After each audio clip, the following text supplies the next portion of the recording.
媽太荒謬，死了這麼多的人，你一個美國總統可以這樣子玩嗎？這場戰爭已經進入到一個莫名其妙的狀態，你連你自己的理由都整體不亂講一通啊，它沒有一個整體性，反而變成一種漏氣自己的一個過程。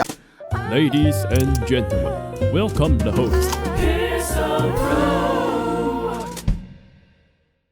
And have told Tehran they will fight alongside the Iranian armed forces if US troops move beyond air and missile strikes onto Iranian soil.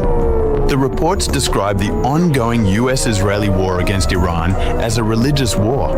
車臣說，美國以色列對伊朗戰爭是一場宗教戰爭。注意哦，車臣是遜尼派，以色列去打的真主黨、打的伊朗、打的伊拉克都是什葉派。如果这場戰爭逐步的從區域衝突升級成宗教戰爭，那這場戰爭的性質就會發生根本性的轉換，就不是我們前面在講的，它只是一個地緣政治的戰爭啊。這也是伊朗啊撐到現在他逐步想看到的結果出現了。當美國跟以色列不斷的去炸，一定會炸到很多民用設施，會炸到很多的學校，會炸到老百姓。這個就是這裡面最大的不一樣。讓車臣去做這個表態，其實也是俄羅斯在力挺伊朗的一種方式。這場戰爭真的改變性質，那事情不一樣。那我們來看一下。And say the Chechen side is framing any direct intervention as a jihad. 請記住這個字 ，jihad， 吉哈德，聖戰開始變成聖戰了，是正義與邪惡的鬥爭。所以車臣軍下不下場一回事，但是作為伊斯蘭世界有名的戰力，車臣部隊是非常能打的，而且向來以善戰聞名啊。這個表態就會很給力。Revolutionary Guard units and Basi volunteers have been mobilized 純粹的二次訓練 nationwide, while new reinforcements and air defense systems are being dug in along key fronts. 這邊還要提到另外一個關鍵詞名詞，叫做巴斯基哦。巴斯基呢是伊朗伊斯蘭革命衛隊你下辖的民防力量哦，相當於是介在美國國民兵跟所謂的類似武警這樣的單位啊。那它是可以暫時召集的。目前伊朗已經動員了全國總共100萬兵力啊，據他們自己所說，陸軍已經準備了100萬人。巴斯基呢，因為在這一次啊，就是伊朗的戰爭當中，他主要扮演秩序的管理者，作為正規力量的補充，他們做了很多的，包括檢查哨啊，包括呢各地的管制辦公室啊等等。也因為這樣，巴斯基民兵其實在這一次變成以色列的重點打擊對象，很多檢查哨都被轟爛了，被打了。那面對這個擴大化呢，這個基礎，整個戰爭看起來是越來越難。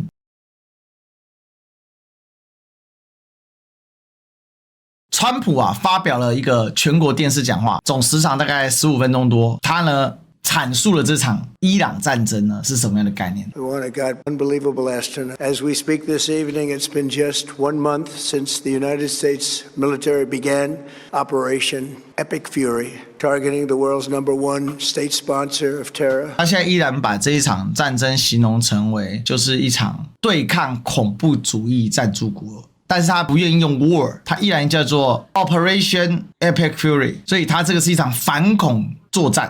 那反恐作戰是我們在講，它其實就是一個反恐行動。他依然做一下這樣的定義，至少在外交層級上，川普始終不願意升級這一場戰爭。但這場其實已經是個戰爭了，為什麼呢？因為如果你去查，包括像維基百科哦，西方媒體的使用法，大部分人都講叫 Iran War。他既然不願升級成為所謂的戰爭，他只願意用反恐行動這樣的說法，代表他有意的在輿論層級或者是在法律層級上面來減低這一場戰爭的規模力度。那另外是美國國會規定，如果你是戰爭的話，國會要投票。以川普現在的支持度啊，已經跌到了30幾%，反對他的人已經到了60幾%的程度，他很難在其中選舉獲勝的感覺。One state sponsor of terror, Iran. These past 4 weeks, our armed forces have delivered swift, decisive, overwhelming victories on the battlefield. Victories like overwhelming victories on the battlefield.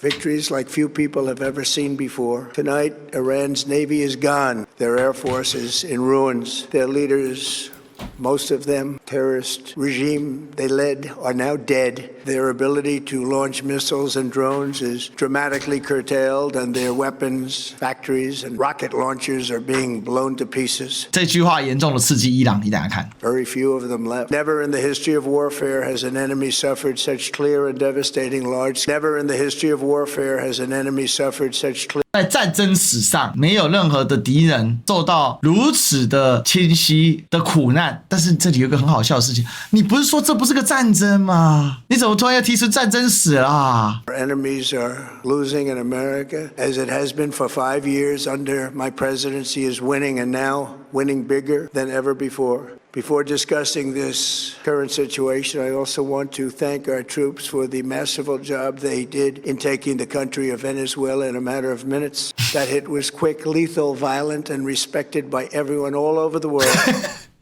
That hit was quick, lethal, violent, and respected. 这太扯了。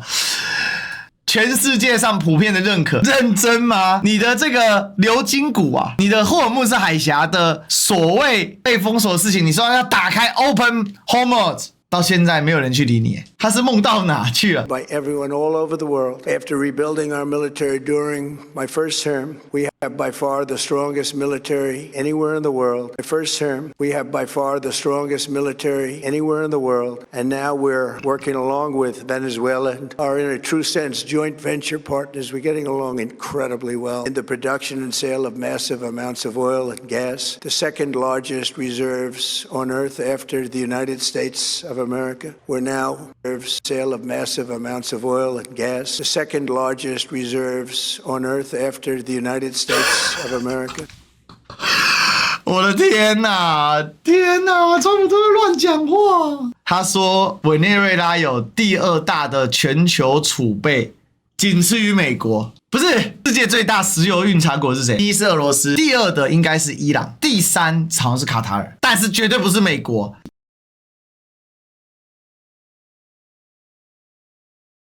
Totally independent of the Middle East, and yet we are there to help. 好，講到這裡有一個關鍵，美國自從成為天然氣跟石油輸出國之後，跟中東的關係發生根本性質的變化。中東之所以繼續用美元結算石油，主要是基於過去美軍在當地駐紮，確保了中東的安全問題。雖然現在發現美軍駐紮也不見得是安全，所以呢，中東地區啊，因為沒有大量要賣油給美國，反而是賣油給其他國，尤其賣給中國大陸、賣給日本，所以呢，一定程度上，他們就會開始去做一些去美元化的嘗試，尤其近年來是這個樣子。這個是一個很根本的一個邏輯。美國自詡說，我現在產量的油跟油氣，大量的油氣，我在全世界賺錢。中東地區呢，依然使用美元來增添我的美元的保值性，然後呢，我駐軍在這裡。可是事實上，因為長期的美國跟中東啊，因為油氣生產反而變成競爭對象，這樣的長期的出口，尤其出口到中國大陸去。那就逐步的，其實在經濟的基礎上是根本鬆動了美元在當地的霸權的必要性。我請你來是來保護我，來穩定我的政權的。然後你跟我買石油，我把軍費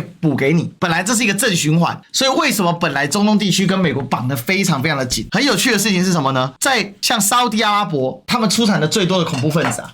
美國買油駐軍，保安全，然後呢，然後沙特因為美國駐軍的關係，所以呢也要把把錢買過去，所以油給美國，這裡的錢怎樣？錢呢給沙特，但是呢軍給沙特，所以錢再回給美國，然後整體的話呢，錢當然在沙特還是比較多，因為油實在是太好賺了嘛。OK， 好。沙特付錢請美軍來，並且大量的投資，你單是只是美軍是沒有用的，還買美元，買美國的資產，這形成一個非常好的一個正向循環。所以沙特跟整個波灣地區的存在，它的根本意義就是我們說的海合會6國嘛，沙烏地阿拉伯、科威特、巴林、卡塔爾就卡達、阿聯酋跟阿曼這6國呢，就成為一個支柱的產業，每年大量的販售油氣到美國去，或到全世界，然後呢，美國來駐軍，他們付出大量的軍費軍購，然後另外呢，再把回去投資美國股市、美國資產，然後形成一個美元的一個閉環流動。Don't have to be there. We don't need their oil. We don't need anything they have, but we're there to help our allies. Tonight, I want to provide an update progress our warriors have made in Iran and discuss why Operation Epic Fury is necessary for the safety of America and the security of the free world. 所以他現在來闡述他做這一場史詩憤怒的原因是什麼？因為到現在找不到戰爭的正當性了。這一場電視講話目標就是要重新定調這場針對伊朗的軍事行動。From the very first day I announced my campaign for president in 2015, I have vowed that I would never allow Iran to have a nuclear weapon. This fanatical regime has been chanting death to America, death to Israel, for 47 years. Proxies were behind the murder of 241 Americans in the Marine barracks bombing in Beirut, the slaughter of hundreds of our service members with roadside bombs. They were involved in the attack on the USS Cole, and they carried out the countless other heinous acts, including the just horrible, bloody atrocities of October 7th in Israel, something that most people, atrocities of October 7th in Israel. 這個就已經是完全在胡說八道了啊！這 Epic Fury 啊，史詩狂怒運動在講什麼？這在講哈馬斯攻擊以色列的那一場，叫做阿克薩洪水行動。他現在等於把美國有史以來所有的被恐怖攻擊的全部算在伊朗頭上。那請問你們當年打奧薩馬賓拉登啥意思啊？賓拉登是沙特阿拉伯人啊，你們現在跟沙特阿拉伯是盟友啊，這已經是胡言亂語到了極致了。什麼全部都是伊朗作為犯罪。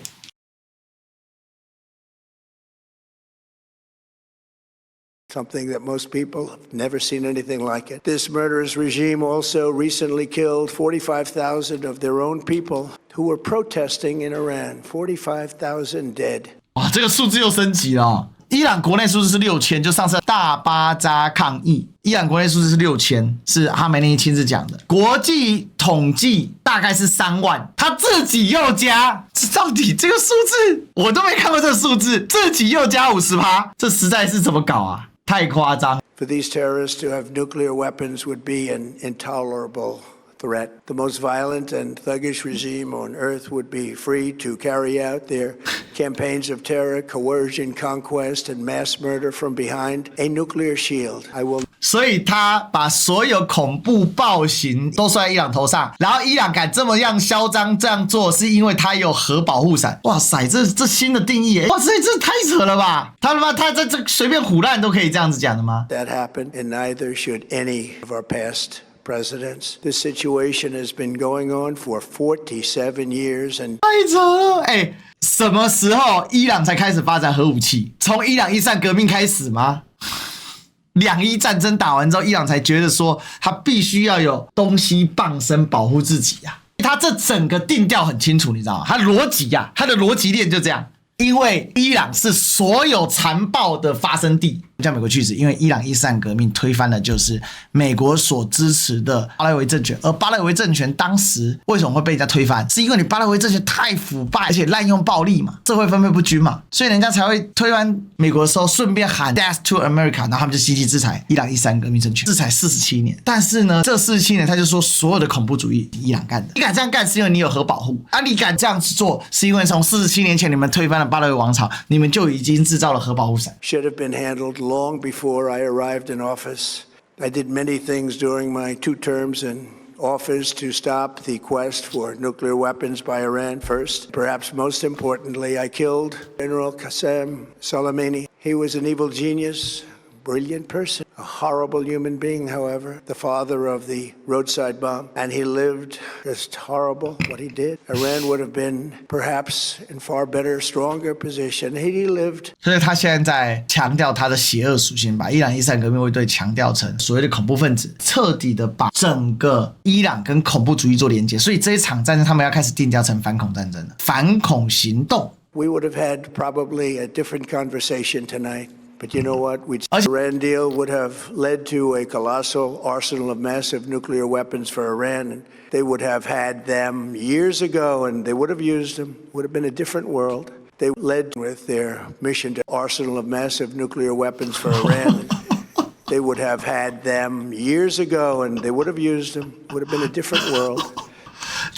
這裡完全在瞎雞巴講啊！伊朗核協議是要限制伊朗的這個核設施跟核使用範圍，並且確保伊朗的核使用範圍在民用核設施，然後並且要開放國際原子能總署進行公開、公正、透明的檢查。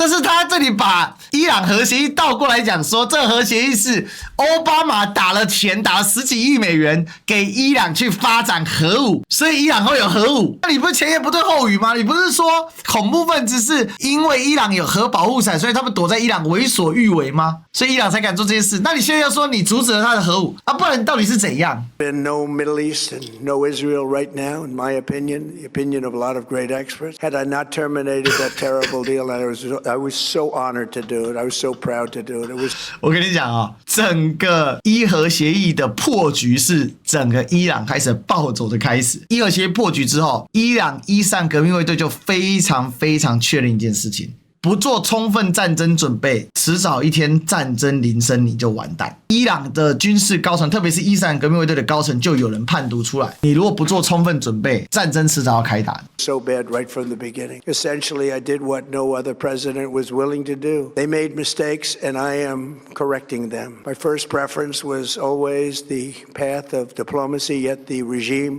continued their relentless quest for nuclear weapons and rejected every attempt at an agreement. 哇，这更扯！開打之前，他一直強硬的要跟伊朗交涉，伊朗確實也去交涉。當時美方傳了一個非常非常好的訊號彈給伊朗，說大概率有機會同意達成協議。他們提的最後一版條件，伊朗覺得這條件很不錯。最高領袖阿梅內伊還特別召開了超大型的會議，結果以色列一看到之後，衝過去飛過去就炸了。但是以色列在行動之前，難道美國人不知道嗎？我跟你講，美國人知道的，為什麼？因為加油機是美國的，然後就炸了。是你他媽你用外交手段把人家騙出來，把人家幹掉。我以為只有民進黨的賴桑可以這樣子胡扯八道的，然後川普還是跟賴桑學的嗎？ For this reason, in June, I ordered a strike on Iran's key nuclear facilities, an Operation Midnight Hammer. Nobody's ever seen anything like it. Those beautiful B-2 bombers performed magnificently. B-2 是隱形轟炸機。 We totally obliterated those nuclear sites. The regime then sought to rebuild their nuclear program at a totally different location, making clear they had no intention of abandoning their pursuit of nuclear weapons. They were also rapidly building a vast stockpile of conventional ballistic missiles and would soon have had missiles that could American homeland, Europe, and virtually any other place on Earth. 伊朗是有東風61是不是？太扯了。 That could American homeland, Europe, and virtually any other place on Earth. Iran's strategy was so obvious. They wanted to produce as many missiles as possible, and they did, with the longest range possible, and they had some weapons that nobody believed they had. We just learned that out. We took them out. We took them all out so that no one would really dare stop them. And their race for a nuclear bomb, a nuclear weapon like nobody's ever seen before. They were right at the doorstep. For years, everyone has said that Iran cannot have nuclear weapons, but in the end, those are just words if you're not willing to take action when the time comes. As I stated in my announcement of 所以他現在非常的在合理化他的實施之怒行動，所以我特別把這段給播給大家聽，也是順便跟大家解析整個川普現在的戰略之混亂，但他確實有一個目標，伊朗這場仗他真的太想贏了，只是他不知道怎麼贏。那面對這種一直想贏的結果是什麼呢？我們來看一下哈，人家伊朗怎麼做，直接來刷大寶貝。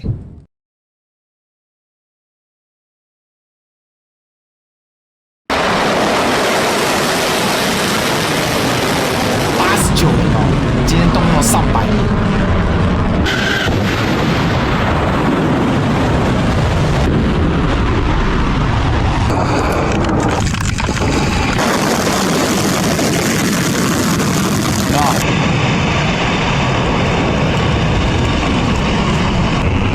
這個是他們最近的流行，就是他們會直接在上面寫上，這一次相當於剛才這所有重型武器是開戰以來最大規模的導彈襲擊，光重型導彈上百發。開戰的時候呢，他們所發射都是一些舊型的導彈，這一次都是發展成什麼？都是新型的導彈。